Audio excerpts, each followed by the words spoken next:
हमारे YouTube channel ambition with BN sir में आप सभी मित्रों का स्वागत है। कल हम लोग पिछले चैप्टर में छोटा नागपुर पठार और शिलांग पठार का अध्ययन किए थे और उसके पहले अरावली और मालवा के पठार का अध्ययन किए थे। इस प्रायद्वीपीय पठार पर तीसरा वीडियो है और इस प्रायद्वीपीय पठार पर आज हम लोग अध्ययन करेंगे ये विंध्याचल पर्वत श्रेणी और ये सतपुड़ा। विंध्याचल पर्वत को अगर देखें हम लोग तो विंध्याचल पर्वत गुजरात के जोवाट से शुरू होता है। विंध्याचल पर्वत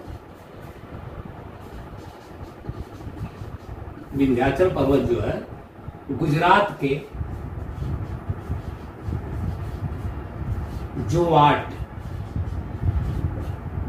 के जोवाट से शुरू होता है और बिहार में सासाराम तक जाता है। बिहार में सासाराम तक चला जाता है। बिहार में ही इसको जो है कैमूर हिल्स कहते हैं। तो यानी देखा जाए तो गुजरात इस तरह से है। यहां पर जोवाट एक जगह है, इसीलिए यहां की श्रेणी को जोवाट श्रेणी कहते हैं। तो जोवाट से शुरू होता है और चला जाता है सासाराम बिहार तक।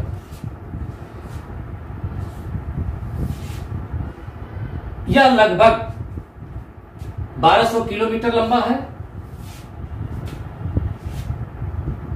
एक अवशिष्ट वलित पर्वत है। जैसे अरावली भी अवशिष्ट वलित पर्वत है, लेकिन अरावली विंध्याचल से भी पुराना है। तो ऐसे कह सकते हैं कि अरावली अति प्राचीन है, जो प्री कैम्ब्रियन काल में बना था, और विंध्याचल प्राचीन काल का पर्वत है जो कैम्ब्रियन काल में बना था। और जो नवीन पर्वत है वलित हिमालय, ये कब बना था? टर्शियरी युग में बना था। तो ये बात हो गई। अवशिष्ट वलित पर्वत है जो कैम्ब्रियन युग में बना। और विंध्यन भूसन्नति में इसका निर्माण हुआ। और भूसन्नति आपको मैं पिछले बार भी समझा चुका हूं। हिमालय की उत्पत्ति में भूसन्नति का मतलब सागर का वह क्षेत्र जहां नदियां गिरती हैं। तो यह जो है भूसन्नति में इसका निर्माण हुआ, विंध्यन भूसन्नति में। इसीलिए इस पर सेडिमेंट्री रॉक पाई जाती है। और इसमें जो है आपका चूना पत्थर, संगमरमर, सफेद बलुआ पत्थर, लाल बलुआ पत्थर, इसके अलावा चीनी मिट्टी जिससे कप और प्लेट बनाया जाता है, इत्यादि संगमरमर इत्यादि मकान बनाने से संबंधित सामग्री खूब पाई जाती है। पिछले अध्याय में आपको मैं पढ़ा चुका हूं कि विंध्यन क्रम की चट्टानों में मकान बनाने से संबंधित सामग्री पाई जाती है। पिछले अध्याय में आप देख लेंगे। इसकी सबसे ऊंची चोटी का नाम है गुडविल पिक। गुडविल पिक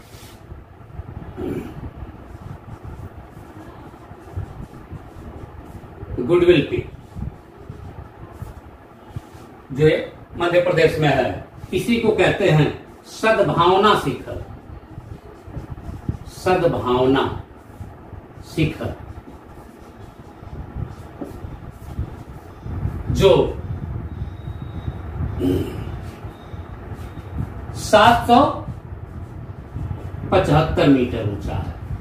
सद्भावना शिखर जो है दमोह में स्थित है। गुडविल पिक जिसको कहते हैं। और अरावली की सबसे ऊंची चोटी है 775 मीटर। यह जो है देखा जाए तो औसत ऊंचाई अगर देखी जाए तो 400 से 600 मीटर है। किसकी? इस विंध्यन क्रम की चट्टान का। ये विंध्याचल है, विंध्यन पर्वत, और ये सतपुड़ा है।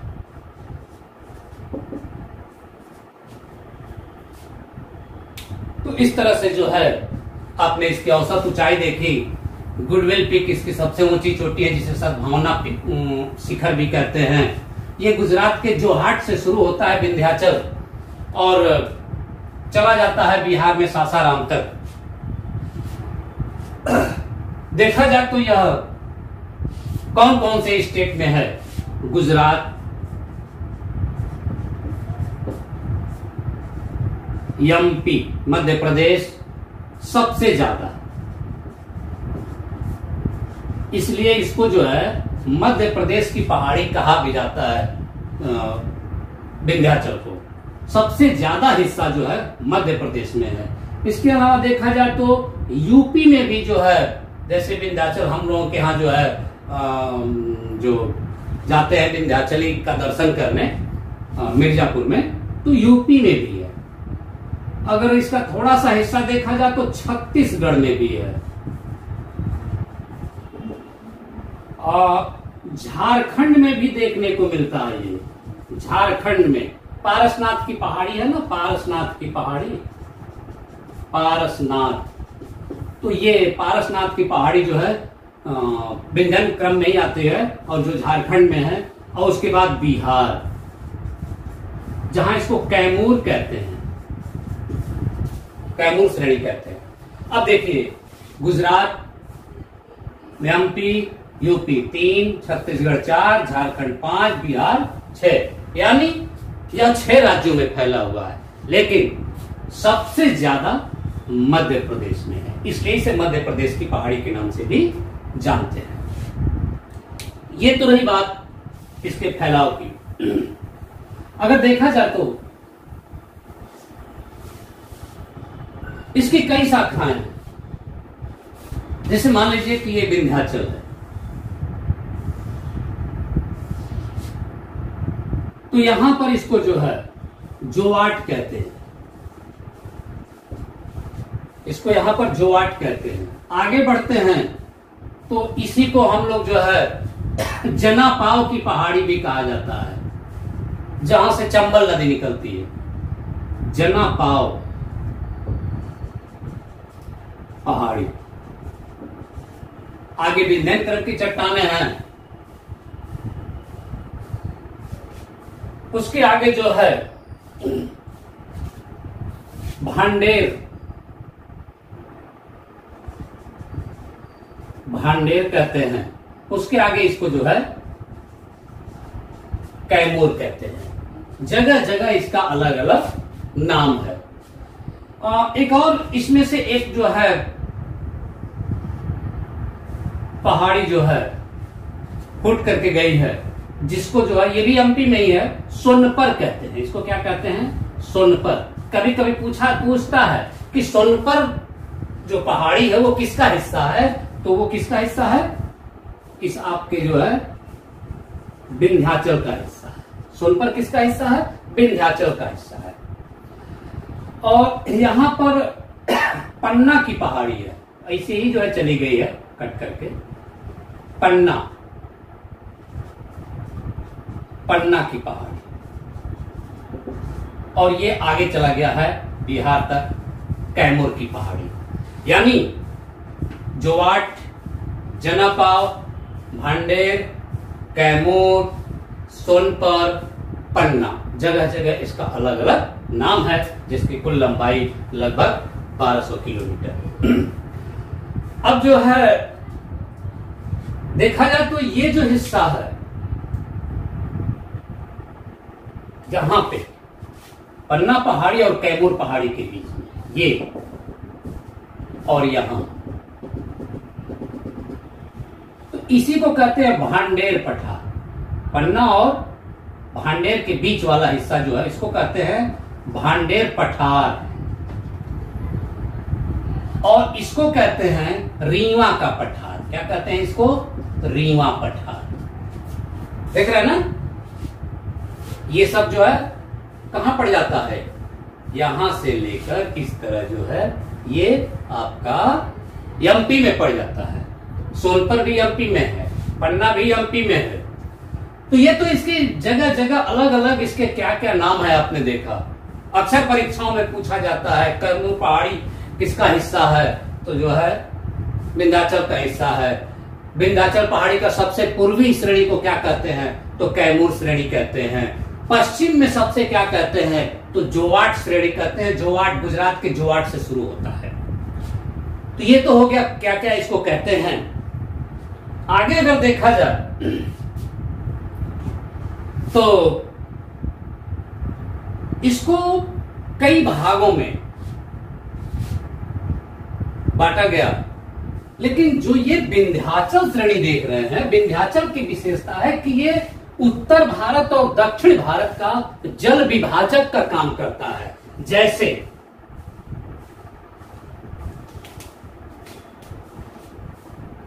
ये जनापाव, यहां जनापाव है, तो जनापाव पहाड़ी से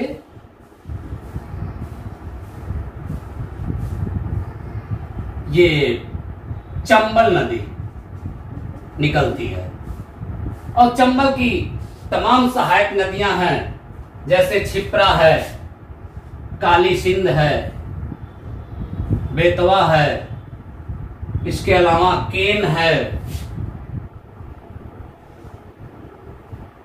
और अरावली से एक बनास नदी आती है। तमाम उसकी सहायक नदियां हैं चंबल की। तो मतलब इधर से विंध्याचल के उत्तर में जो मालवा का पठार है उसका ढाल किधर है, उत्तर की तरफ, और विंध्याचल के दक्षिण में यहां अमरकंटक से जो है एक नदी निकलती है जिसका नाम है अरावली, सॉरी नर्मदा। एक और इसके बाद जब दक्षिण में आते हैं तो सारी नदियों का ढाल इधर है। यानी विंध्याचल पर्वत भारत में जल विभाजक का कार्य करता है। अब जैसे मोटे मोटे तौर में हम लोग यहां देख सकते हैं कि जैसे मान लीजिए ये आपकी गंगा नदी है, ये आपकी यमुना आकर के इसमें इलाहाबाद में मिल जाती है। हम लोग जहां इलाहाबाद में हम लोग रहते हैं, संगम है। इस जनापाव पहाड़ी से एक नदी निकलती है जिसका नाम है चंबल। कौन सी नदी है ये, चंबल नदी। चंबल नदी में छिप्रा नदी जाकर के मिल जाती है जिसके तट पर उज्जैन शहर है। तो ये कौन सी नदी हो गई, छिप्रा। छिप्रा के बाद जो है काली सिंध है, ये भी जाके चंबल में मिल गई। पार्वती है, ये भी जाके चंबल में मिल गई। उसके बाद बेतवा, ये भी जाके यमुना में मिल गई। और उसके बाद जो है केन, ये भी जाके यमुना में मिल गई। इधर जो है आपका अरावली है। अरावली से एक नदी आती है बनास, ये भी जाकर के चंबल में मिल गई। यानी इससे जो है विंध्याचल से उत्तर में जो भी नदियां हैं सब उत्तर बहते हुए या तो जो है गंगा की सहायक नदियों में जाकर के मिल जाती है, और इनका पूरा पानी किसमें जाता है, गंगा नदी तंत्र में चला जाता है, गंगा में चला जाता है। और गंगा से होते हुए पूरा पानी कहां चला गया, बंगाल की खाड़ी में चला आता है। तो ये तो बात हो गई विंध्याचल पर्वत की।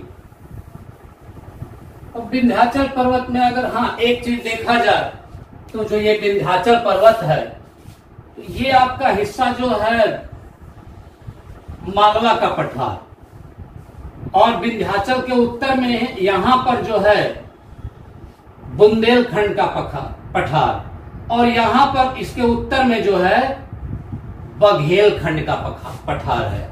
ये आपका बघेलखंड हो गया, ये आपका बुंदेलखंड हो गया,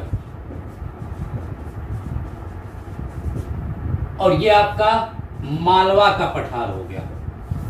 मालवा का पठार मतलब आपने ध्यान दीजिए कि विंध्याचल के उत्तर में है, तीनों उत्तर में जा रही है, तीनों जो है उत्तर में उसके पैरेलल जाती है। एक चीज और ध्यान देने लायक है कि विंध्याचल के उत्तर में ये जो आप देख रहे हैं, विंध्याचल के उत्तर में मालवा का पठार, तो मालवा के पठार और विंध्याचल के बीच में ये वाला जो हिस्सा है, ये विंध्याचल का पठार इसको कहते हैं। समझाते हैं अभी इसको। यानी विंध्याचल श्रेणी के बाद विंध्याचल पठार है कुछ दूर तक, और विंध्याचल पठार के बाद तब आपका जो है मालवा का पठार शुरू होता है। और विंध्याचल के दक्षिण में देखा जाए, विंध्याचल के दक्षिण में नर्मदा नदी है, जो नर्मदा नदी अपने भ्रंश घाटी में बहती है। और नर्मदा नदी जो है आपकी जो है भ्रंश घाटी में बहती है, और ये मैकाल पर्वत की अमरकंटक चोटी से निकलती है। ये सतपुड़ा है, ठीक है। सतपुड़ा के इस भाग को हम लोग कहते हैं राजपीपला। क्या कहते हैं? राजपीपला। इस भाग को हम लोग कहते हैं महादेव, और इसको हम लोग कहते हैं अर्धचंद्राकार रूप में दिखाई देता है। क्या? मैकाल। मैकाल जो है आपका अर्धचंद्राकार रूप में दिखाई देता है। तो अब बात करते हैं जरा राजपीपला की। देखिए, राजपीपला और विंध्याचल के बीच में एक भ्रंश है, और जो भ्रंश है उसी भ्रंश में जो है पूरब से पश्चिम एक नदी बहती है, नर्मदा नदी, जो मैकाल पर्वत की अमरकंटक चोटी से निकलती है। मैकाल पर्वत की सबसे ऊंची चोटी का नाम अमरकंटक है। मैकाल पर्वत की सबसे ऊंची चोटी का नाम अमरकंटक है, और यह जो है यहां से जो है नर्मदा नदी निकलती है और पश्चिम दिशा में जाते हुए खंभात की खाड़ी में गिर जाती है। यहां से एक नदी और निकलती है जो पटना के समीप गंगा में मिल जाती है। इसको कहते हैं सोन नदी। क्या कहते हैं इसको? सोन नदी। अमरकंटक, मैकाल की अमरकंटक चोटी से सोन नदी जाती है और गंगा में मिल जाती है, जो उत्तर जा रही है, और यहां से पश्चिम जा रही है भ्रंश घाटी में, वो नर्मदा नदी है जो कहां गिरती है? खंभात की खाड़ी में गिरती है। और यहां पर जो है दंडकारण्य पठार है, ये दंडकारण्य पठार। और इस मैकाल पर्वत से ही एक नदी निकलती है और दंडकारण्य पठार होते हुए इसको कहते हैं महानदी। यानी इस मैकाल पर्वत की अमरकंटक चोटी से तीन दिशाओं में नदियां, एक पश्चिम जा रही है, एक उत्तर सोन जा रही है, और एक पूरब दक्षिण पूरब महानदी। ठीक है। तो इसको कहते हैं, इस तरह का जो जगह होता है जहां एक केंद्र बिंदु से चारों तरफ नदियां जाती हैं, उसको हम लोग कहते हैं अपकेंद्रीय अपवाह प्रतिरूप, या इसी को आर्य प्रतिरूप भी कहते हैं। अपवाह प्रतिरूप जो है एक अलग चैप्टर हम लोगों का होगा, बस ये बात आ गई तो मैंने आपको बता दिया। कभी कभी पूछता है कि भारत में वो कौन सी जगह है जहां पर अपकेंद्रीय अपवाह प्रतिरूप या आर्य अपवाह प्रतिरूप देखने को मिलता है, तो वो है अमरकंटक की चोटी मैकाल पर्वत पर, जहां पर अपकेंद्रीय। क्यों? क्योंकि यहां से तीन दिशाओं में नदियां निकल रही है। ठीक। अब आते हैं हम लोग राजपीपला की थोड़ा चर्चा कर लेते हैं। राजपीपला और महादेव के बीच में एक दर्रा है जिसको हम लोग कहते हैं बुरहानपुर दर्रा। राजपीपला और महादेव के बीच में एक दर्रा है जिसको हम लोग कहते हैं बुरहानपुर दर्रा।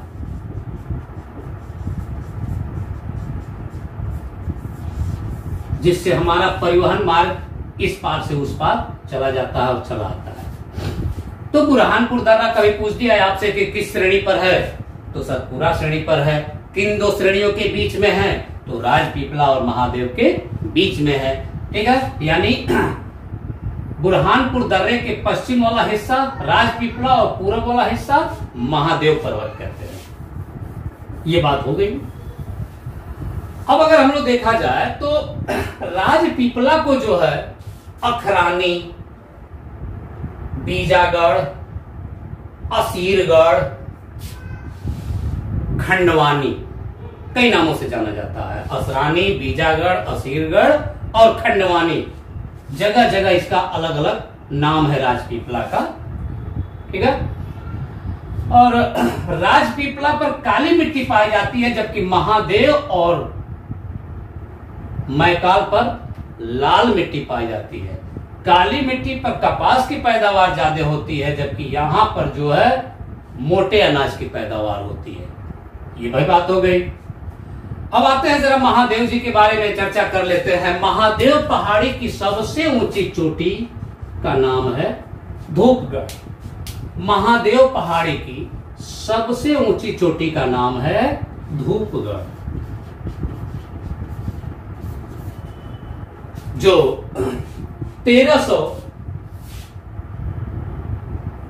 1350 मीटर ऊंचा है।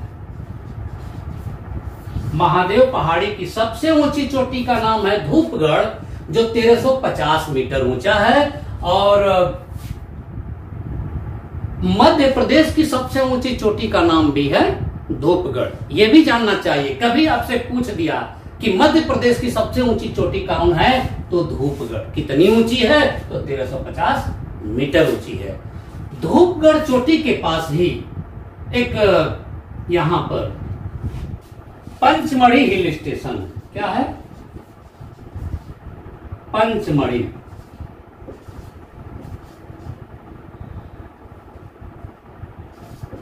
हिल स्टेशन,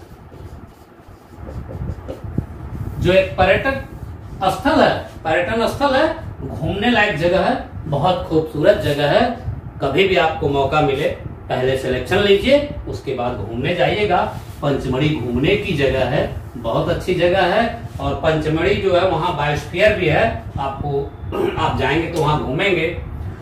इस महादेव पर्वत पर अगर देखा जाए तो और चीजें पाई जाती है, जैसे पेंच नेशनल पार्क। महादेव पर्वत पर पेंच नेशनल पार्क है, उसके बाद सतपुड़ा नेशनल पार्क है, उसके बाद फॉसिल वाइल्ड लाइफ सेंचुरी देखने को मिलती है। कहां पे, महादेव पर्वत पर Pench national park, fossil wild sanctuary देखने को मिलती है, वाइल्ड लाइफ सेंचुरी देखने को मिलती है। और पंचमढ़ी हिल स्टेशन भी वहां देखने को मिलता है। इसके अलावा सतपुड़ा नेशनल पार्क भी आपको महादेव पर्वत पर ही देखने को मिलता है।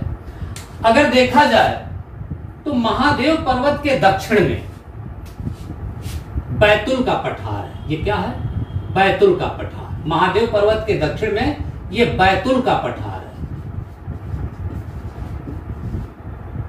बैतुल पठार। और बैतुल पठार पर एक मुल्ताई पर्वत पहाड़ी है, मुल्ताई। और इस मुल्ताई पहाड़ी से एक नदी निकलती है यहां से और इधर जाती है। इसको कहते हैं ताप्ती नदी। ताप्ती नदी भी अपने भ्रंश घाटी में ही बहती है। ठीक, तो यानी सतपुड़ा के ऊपर भी भ्रंश घाटी जिसमें नर्मदा बहती है, सतपुड़ा के दक्षिण भी भ्रंश घाटी जिसमें ताप्ती बहती है। ठीक है, यानी सतपुड़ा के दोनों तरफ भ्रंश घाटी है। इसीलिए सतपुड़ा भारत का सबसे शानदार ब्लैक पर्वत का उदाहरण है। सतपुड़ा भारत का बहुत अच्छा ब्लैक पर्वत का उदाहरण है।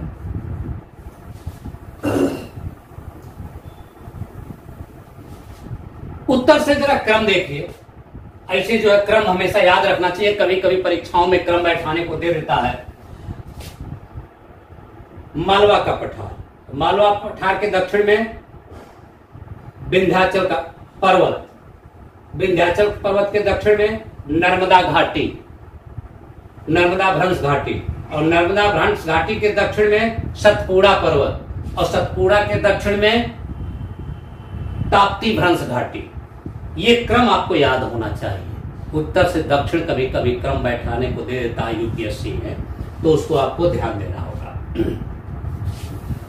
तो ये तो बात हो गई। ये जो मैकाल पर्वत है अर्धचंद्राकार है, और मैकाल पर्वत के दक्षिण में, सॉरी, मैकाल पर्वत के पूरब में यहां देखिए ऐसे इस तरह से आप देखेंगे तिरछा है। मैकाल पर्वत के पूरब में ये जो है छत्तीसगढ़ है, छत्तीसगढ़, छत्तीसगढ़, यानी मैकाल पर्वत मध्य प्रदेश और छत्तीसगढ़ का सीमा भी बनाता है। मैकाल पर्वत मध्य प्रदेश और छत्तीसगढ़ का सीमा भी बनाता है। इस चीज को ध्यान देना चाहिए। दूसरी बात, इसमें यह भी देखना है कितने राज्यों से होकर के गुजर रहा है। तो गुजरात में राजपीपला से शुरू होता है, यानी गुजरात। गुजरात के बाद यह हिस्सा महाराष्ट्र, महाराष्ट्र, और ये मध्य प्रदेश। मुख्य रूप से 3 स्टेट में जो है सतपुड़ा फैला हुआ है। अगर थोड़ा सा आंशिक देखा जाए जो बॉर्डर पे स्थित है तो वो है छत्तीसगढ़। ठीक है। अब जो है हम लोग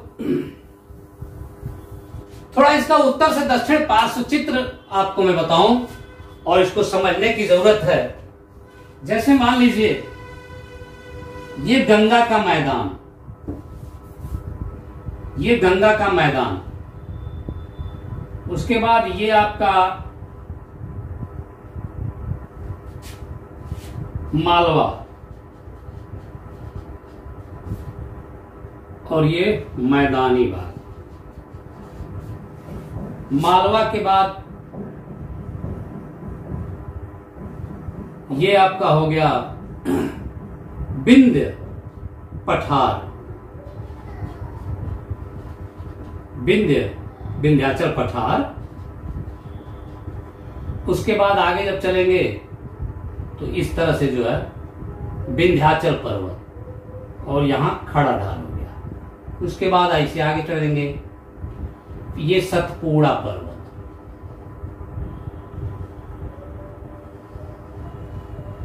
उसके बाद ये सातमाला की पहाड़ी,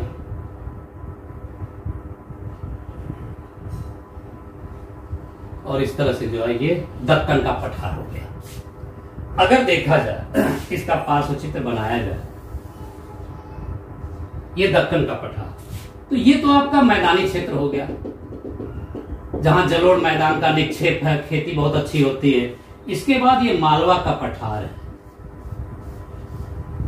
और ये विंध्यन पठार है। मैंने यहां बताया ना कि ये जो विंध्याचल श्रेणी है उसके सटे कुछ दूर तक ऊंचा समतल क्षेत्र पाया जाता है जिसको विंध्याचल पठार कहते हैं। और उसके बाद आपका ये मालवा पठार है तो आपका बुंदेलखंड का पठार है, तो बघेलखंड का पठार है। इस बात को भी ध्यान देना है। तो ये विंध्यन पठार, विंध्यन पठार के बाद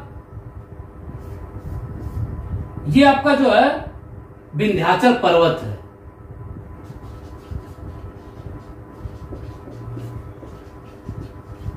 विंध्याचल पर्वत, और ये आपका सतपुड़ा पर्वत, ये आपका सातमाला पर्वत। सातमाला पर्वत आपका यहां है, देखिए अजंता के यहां अजंता है और यहां सातमाला है। ठीक है, यानी नर्मदा नदी सतपुड़ा और अजंता और सातमाला के बीच से होकर के गुजर रही है। तो इस तरह से आप देखिए ये पार्श्व चित्र जो है, इस तरह से आपको जो है कुछ प्रश्न आपसे पूछे जाते हैं, इसको समझे रहेंगे तो गलती नहीं होगा। जैसे आपसे पूछा ये नर्मदा भ्रंश घाटी और ये ताप्ती भ्रंश घाटी, तो जैसे ये विंध्याचल है ना, ये नॉर्थ वाला हिस्सा हो गया और ये साउथ वाला हिस्सा हो गया, राइट। तो जो ये विंध्याचल है पूछता है कि विंध्याचल का खड़ा ढाल किस साइड में होगा, तो दक्षिण वाला हिस्सा खड़ा ढाल होगा। देख रहे हैं ना, ये उत्तर हो गया और ये दक्षिण, यहां ढाल है जबकि यहां खड़ा ढाल है, जो नर्मदा भ्रंश घाटी है। उसके बाद नर्मदा नदी और ये ताप्ती नदी, दोनों के बीच में खड़ा ढाल वाला सतपुड़ा पर्वत। उसके बाद यहां पर सातमाला पर्वत, ठीक। तो सातमाला का उत्तरी वाला हिस्सा, यानी इसका उत्तर वाला हिस्सा, इधर वाला खड़ा ढाल होगा, जबकि इधर वाला देखिए खड़ा ढाल नहीं है, तिरछा हो गया है, ठीक है। तो इस तरह से जो है आपसे प्रश्न घुमा करके पूछे जाते हैं, तो इस चीज का भी आपको ध्यान देना चाहिए। और मेरे हिसाब से आपको बहुत अच्छी तरह से समझ में आ गया होगा। मैं चाहूंगा कि आप मेरी वीडियो को अधिक से अधिक सब्सक्राइब करें, लाइक करें और शेयर करें।